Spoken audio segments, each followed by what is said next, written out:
Welcome to fats about AP. నేను లక్ష్మణ్. ఆంధ్రప్రదేశ్లో ఆరోగ్యం అటకెక్కింది. పేదవాడి యొక్క ప్రాణాలు గాల్లో దీపంలాగా మారాయి.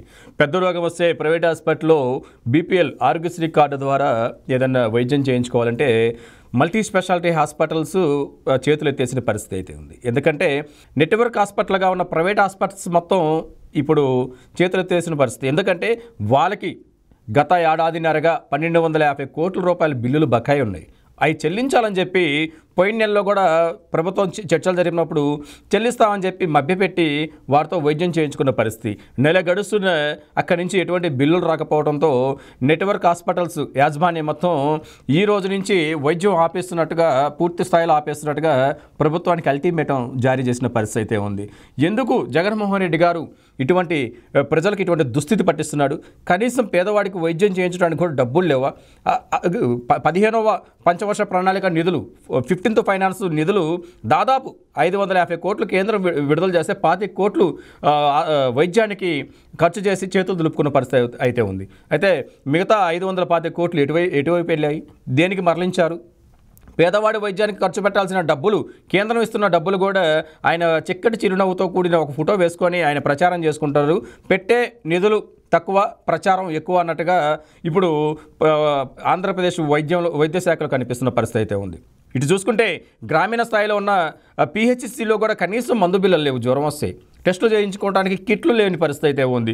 అనారోగ్యంతో ప్రజలు తీవ్ర ఇబ్బందులు పడుతున్నప్పుడు వారికి అప్పులు చేసుకొని ప్రైవేట్ హాస్పిటల్లో జేబులు చిల్లు పెట్టుకునే విధంగా వాళ్ళు ఖర్చు చేసుకోవాల్సిన పరిస్థితి అయితే ఉంది. ప్రభుత్వం గ్రామీణ స్థాయిలో కూడా ఉచిత వైద్యం అందించలేని పరిస్థితి. ప్రభుత్వ హాస్పిటల్స్లో ఎక్కడ మందులు దొరకని పరిస్థితి అయితే ఉంది.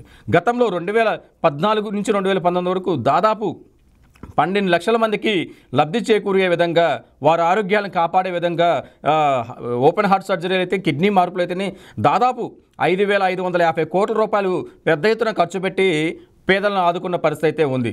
ఎన్టీఆర్ ఆరోగ్యశ్రీ ద్వారా ఎన్నో సేవలు అందించారు.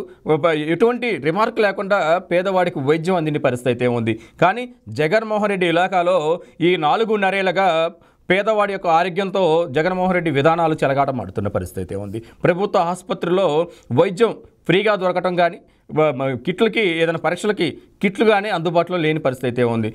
డాక్టర్ అయితే నాడి పట్టుకుంటున్నారు కానీ వారికి సంబంధించి వైద్య పరీక్షలు కానీ, మందులు కానీ బయట రాసిస్తున్న పరిస్థితి కనిపిస్తుంది. కనీసం పేదవాడికి అందించే మందులు కూడా, సంబంధిత రోగాలకు సంబంధించిన మెడిసిన్ అందించడానికి కూడా వాళ్ళ దగ్గర నిధులు లేవు. దానికి సంబంధించిన డబ్బులు వాళ్ళకి బిల్స్ కావట్లేదు. ఎవరైతే హాస్పిటల్కి సప్లై చేస్తున్న వాళ్ళ యొక్క కాంట్రాక్ట్ బిల్స్ కూడా పెద్ద ఎత్తున ఆగిపోయిన పరిస్థితి అయితే ఉంది. మెడికల్ బిల్స్ క్లియర్ కాకపోవడంతో సప్లై ఆగిపోయిన పరిస్థితి అయితే ఉంది.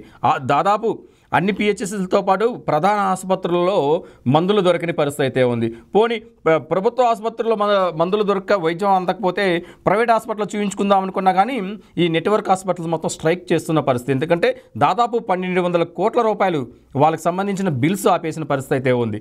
ఆ బిల్స్ క్లియర్ చేయమని చెప్పి గత 6 నెలలుగా వీళ్ళు ప్రభుత్వానికి వినతి పత్రం అందిస్తున్నా కానీ ప్రభుత్వం పెడచెవిన పెట్టింది. అయితే నవంబర్ 25, డిసెంబర్ 25 డెడ్ లైన్ ప్రకటించినా కానీ 2 నెలలు కూడా క్లియర్ చేయలేని పరిస్థితి. అందుకే ఇప్పుడు నెట్వర్క్ హాస్పిటల్ మొత్తం గవర్నమెంట్కి అల్టిమేటం జారీ చేసిన పరిస్థితి. ఏదైనా బిల్స్ పెండింగ్ ఉన్న బిల్స్ మీరు క్లియర్ చేస్తే తప్ప ఇక మీదట పేదలకు ఉచిత వైద్యం ప్రైవేట్ హాస్పిటల్లో జరగదు. మీరు ఆ బిల్స్ మొత్తం క్లియర్ చేయండి. ఇన్పేషెంట్లుగా ఉన్న వారికి తప్ప కొత్తగా వచ్చిన వారికి మాత్రం మేము వైద్య సేవలు అందించలేమని చెప్పి చాలా క్లారిటీగా చెప్పారు.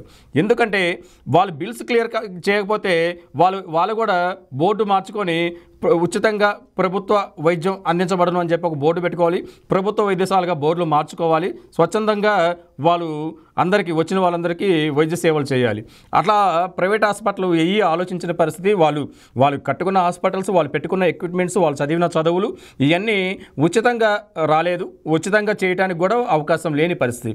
అందుకే గవర్నమెంట్ ప్రభుత్వాలు, ఏ రాష్ట్రంలోని ప్రభుత్వాలు గవర్నమెంట్ హాస్పిటల్లో అందని వైద్యం ప్రైవేట్ హాస్పిటల్ అవైలబిలిటీ ఉంటే, మల్టీ స్పెషాలిటీ హాస్పిటల్లో అవైలబిలిటీ ఉంటే దానికి ఒక నెట్వర్క్ని పెట్టుకొని ఆరోగ్యశ్రీ ద్వారా వారికి వైద్యం అందిస్తారు అక్కడ. అటువంటి ఫెసిలిటీని జగన్మోహన్ రెడ్డి గారు వచ్చిన తర్వాత పూర్తిగా పడకేసిన పరిస్థితి. అటువంటి వసతి ప్రైవేట్ హాస్పిటల్ ఎక్కడా లేదు. ఏ రోగానికి వెళ్ళినా కానీ ఆరోగ్యశ్రీ కింద ఓపీ రాస్తున్నారే కానీ మందులు కానీ అంటే టెస్టులు కానీ లేకపోతే వైద్య సేవలు కానీ ఏది మాత్రం అక్కడ ఫ్రీగా అందటం లేదు. ఎప్పుడో ఆగిపోయింది. ఆరోగ్యశ్రీ నెట్వర్క్ హాస్పిటల్లో పేదవాడికి ఉచిత వైద్యం అనేది ఆగిపోయి 6 నెలలు పైన అయింది. కానీ వాళ్ళు చిన్న వ్యాధులకి చూసి పంపిస్తున్నారు తప్ప పెద్ద వ్యాధులు ఏదైనా డిసీజ్ వచ్చి ఓపెన్ హార్ట్ సర్జరీలు కానీ కిడ్నీ మార్పులు కానీ లేకపోతే ఏదైనా సర్జరీలకు సంబంధించిన కానీ ప్రైవేట్ హాస్పిటల్స్ ఆ కేసులని టేకప్ చేయటం లేదు. దాంతో పేదవాడికి దిక్కుదేశం పరిస్థితి, వాళ్ళ ప్రాణాలు గాల్లో దీపంగా మారాయి. ఇప్పుడైనా జగన్మోహన్ రెడ్డి గారు నెట్వర్క్ హాస్పిటల్కి సంబంధించిన బిల్స్ మొత్తం క్లియర్ చేసి పేదవాడి యొక్క ఆరోగ్యాన్ని కాపాడాల్సిన బాధ్యత ఉంది. సెంట్రల్ గవర్నమెంట్ కూడా పదే చెప్తున్న పరిస్థితి అయితే ఉంది. వైద్యానికి సంబంధించి కేంద్రం నుంచి వస్తున్న నిధులని సక్రమంగా రాష్ట్రంలో ఉన్న ప్రభుత్వ ప్రైవేట్ హాస్పిటల్కి మీరు కేటాయించుకుంటే పేదవాడి యొక్క ఆరోగ్యం అంధకారంలో పడకుండా ఉంటుంది. వాళ్ళు అనారోగ్యం పాలైనప్పుడు మనం అండగా నిలబడాలని చెప్పి పదే చెప్తున్నా కానీ జగన్మోహన్ రెడ్డి గారు పెడచెవిని పెడతాం వల్లే ఇప్పుడు ప్రభుత్వ ప్రైవేటు వైద్యానికి ఈ విధంగా చీడ పట్టిందనేది మనకి తెలుస్తుంది.